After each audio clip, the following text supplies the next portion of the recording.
Good afternoon, everyone, and welcome to Stock Market Today. It's Coram and Ed Carson here with a breakdown of the action in today's session and a look at how the week turned out. And we did see stocks fall on the jobs report, but there was resilience, Ed. Yeah, it was a surprisingly strong day ultimately and a decent week after a lot of strong gains. I want to take a look at a few strong stocks: Vertex Pharmaceuticals, ACLS Technologies, and EQT Corp. All right, that we will. First, let's take a look at the major indexes. So the Nasdaq and S&P 500 down today in a mixed session. The Nasdaq off by about 0.5%. The S&P 500 down just 0.2%. On the upside, we had the Dow up about 0.25%, and small caps leading the day here, up 0.75%. Ed.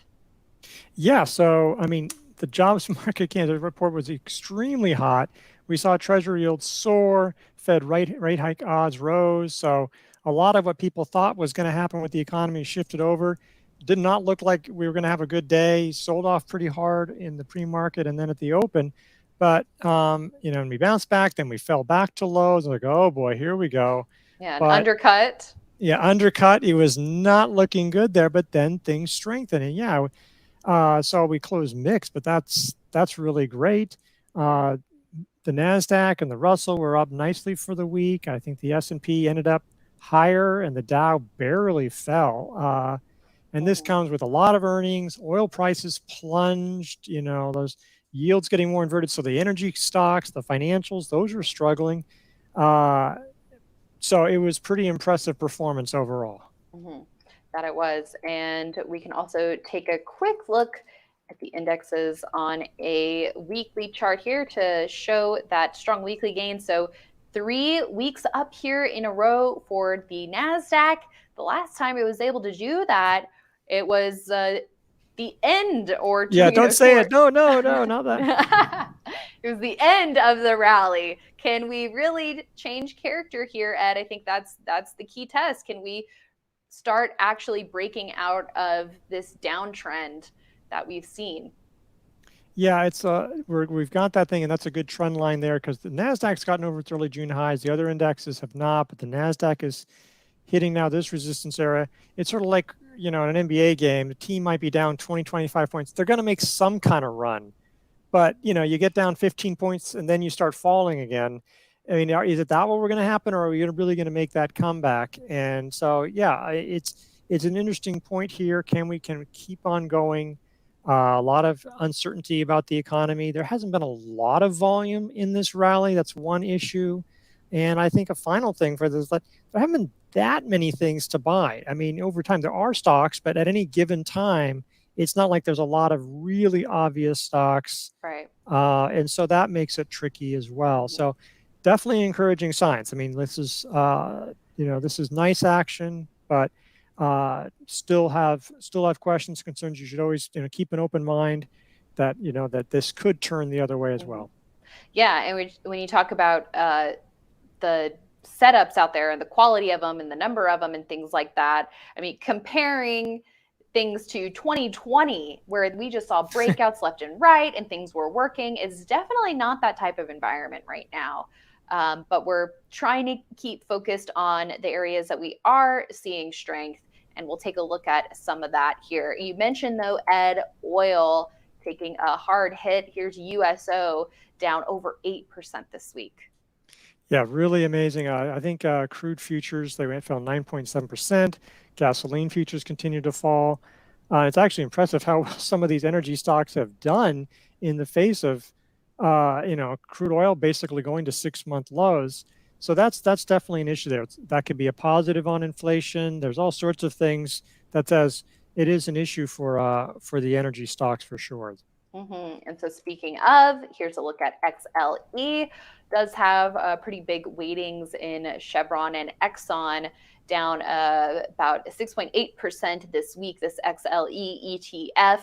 But there are some diamonds in the rough, or at least some that are performing better in this sector than some of those big names like Chevron and Exxon and Occidental Petroleum, Valero, just some of the sort of big names in the sector that we're seeing not doing quite as well as some of the others in the group. Yeah, and sometimes it may depend on the mix. Are they involved in natural gas or LNG? Where it is. So there might be some special factors. And there's a lot of energy choices out there. Sort of like there's a lot of airlines, and thank you for choosing us. It's like there's a lot of energy stocks. So definitely try to figure out what it is and what those trends are. You definitely want to keep this on point, because if oil prices actually rebound or natural gas prices do well, you could see them really doing well, given how honestly how well a lot of them did hold up this past week. Mm-hmm.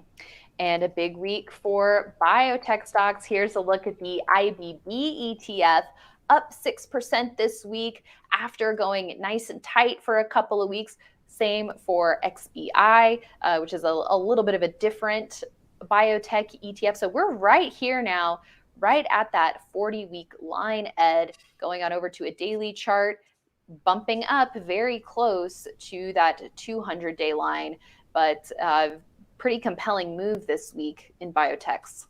Yeah, that was a place to get into it. Now, maybe you want to wait to see, if you haven't gotten into it, wait to see if it can punch through this area. But nice place there. A lot of biotech showing strength. It's interesting because some biotechs are showing strength. The traditional drug makers had more trouble this week, but that just goes around. You have to watch out for those kind of rotations that happen, and keep your eye on a wide field of stocks. Mm-hmm. And let's check in on how chips did this week. Up not as much as biotechs, but still up 2.7% for the week. So yet another week in the green, or the blue, I guess, on this chart. Light volume behind the gains, but continuing to make strides after clearing a downtrend. Yeah, I mean, even AMD, which had sort of mixed guidance, or there's some issues there, still ended up doing pretty well. I mean, I had a nice week. There's actually a number of stocks that are running above the 200-day line, getting close to highs. We'll look at one of them later. It's really nice to see the chips take part, because they're just involved in so many things in the market, in the companies. So you really want to have chips at least participate in a rally. So this is a really encouraging sign. Mm-hmm. Okay, and let's see how speculative growth fared this week. Pretty good. ARKK up 11%. What do you think of the action here? Pretty good. It's hard to say. Like, it got to 3-month highs.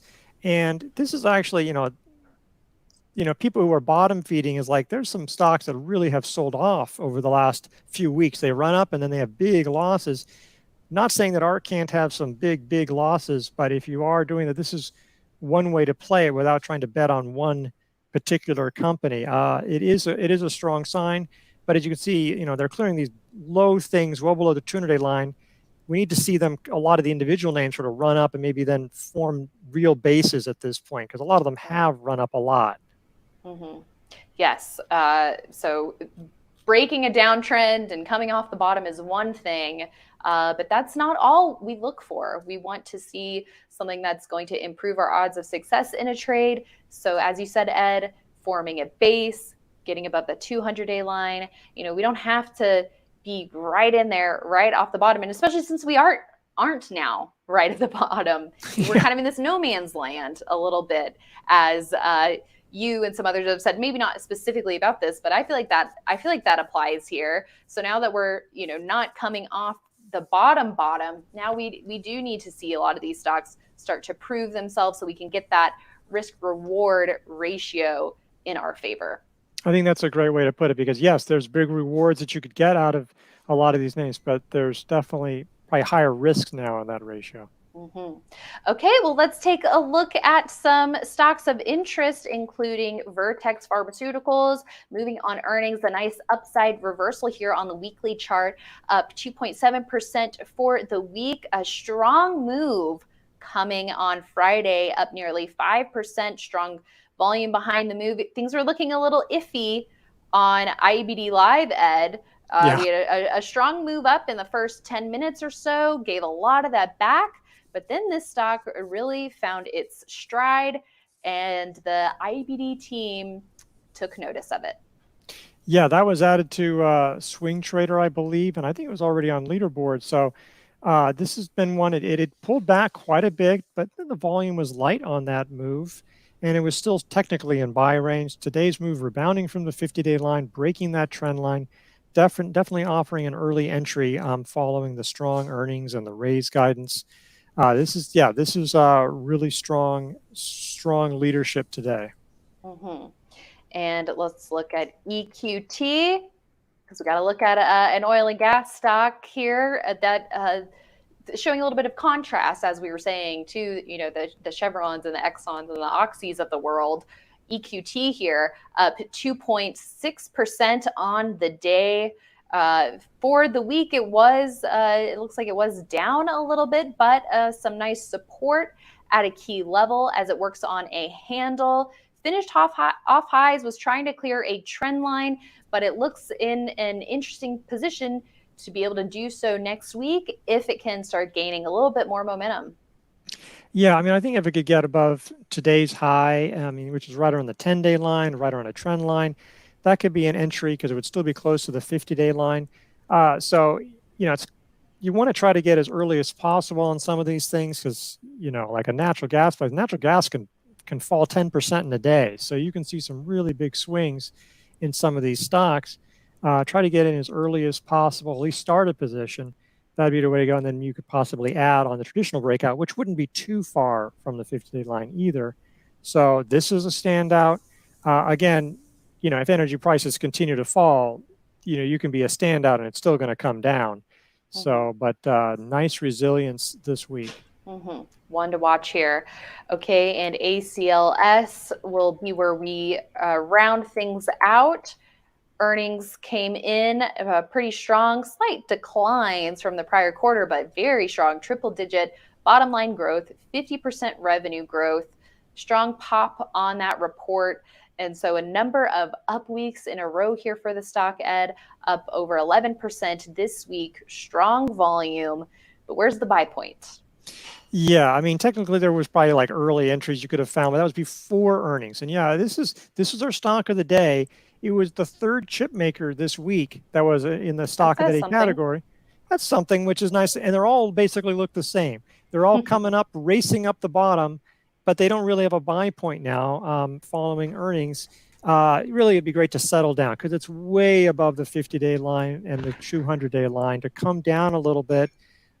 Breathe a little bit and settle down. So that would be one reason to have it. It'd be nice to have the market pull back, but we'll see what the market does. Yeah, because if it raced straight up, we've seen that with stocks that race straight up from the bottom, they get up there and then they have a big drop. It may be temporary, but that can be really scary to have something come in and then drop 15% in a matter of minutes.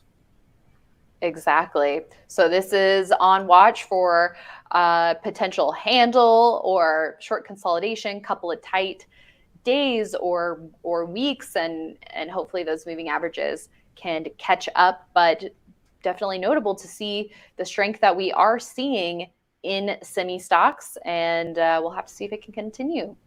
So Ed, as we wrap up here, what should investors be doing to prep for the week ahead?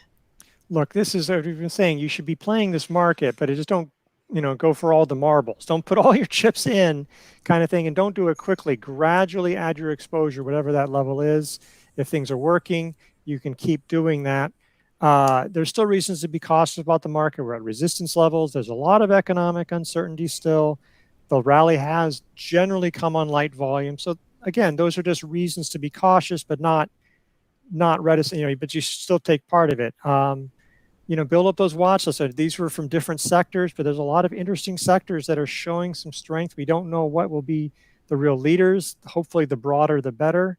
But there are opportunities, and there may be more opportunities going forward. So you definitely want to be ready for them. Mm-hmm. Yeah, we'll have to see if things continue to strengthen. But as always, we will remain flexible with potential resistance levels that we are at. It could be a key inflection point, but we'll hope for further signs of strength. Our inner bulls, right, Ed?